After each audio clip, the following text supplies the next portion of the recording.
Molweni nginibingelele kuzo zonke iy'ndawo la okufinyelela khona lo mbukiso. Igama lami nguVusi Mavusana kwi-channel ehamba phambili uMkhanyakude TV. Bafowethu inkulu-ke laphana indaba ey'nkundleni zokuxhumana sila esikulethela khona-ke abaculi-ke abazokhipha-ke laphana wey'ngane zakwethu. Umculi kaMaskandi-ke ozokhipha-ke laphana uqhosha ngokwenza kwakhe-ke laphana wey'ngane zakwethu.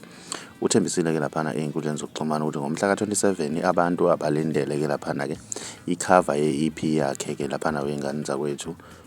Siyazi ukuthi le nsizwa ayijwayele-ke ukuphoxa, ijwayele ukushaya amahithi-ke laphana wey'ngane zakwethu. Mina ngiyafisa-ke ukuzwa uvo lwakho ukuthi wena ngabe kuthini okwakho ukuphawula ngalolu daba. Ake sidibane laphana kwi-comment section ngizwe uvo lwakho ukuthi wena ngabe kuthini okwakho ukuphawula. Uma umusha ngiyacela ukuthi ucinezele u-subscribe, ucinezele nebhele ukuze uzothola ama-notification njalo masiphosta ividiyo entsha. Siyi-channel Siyabonga.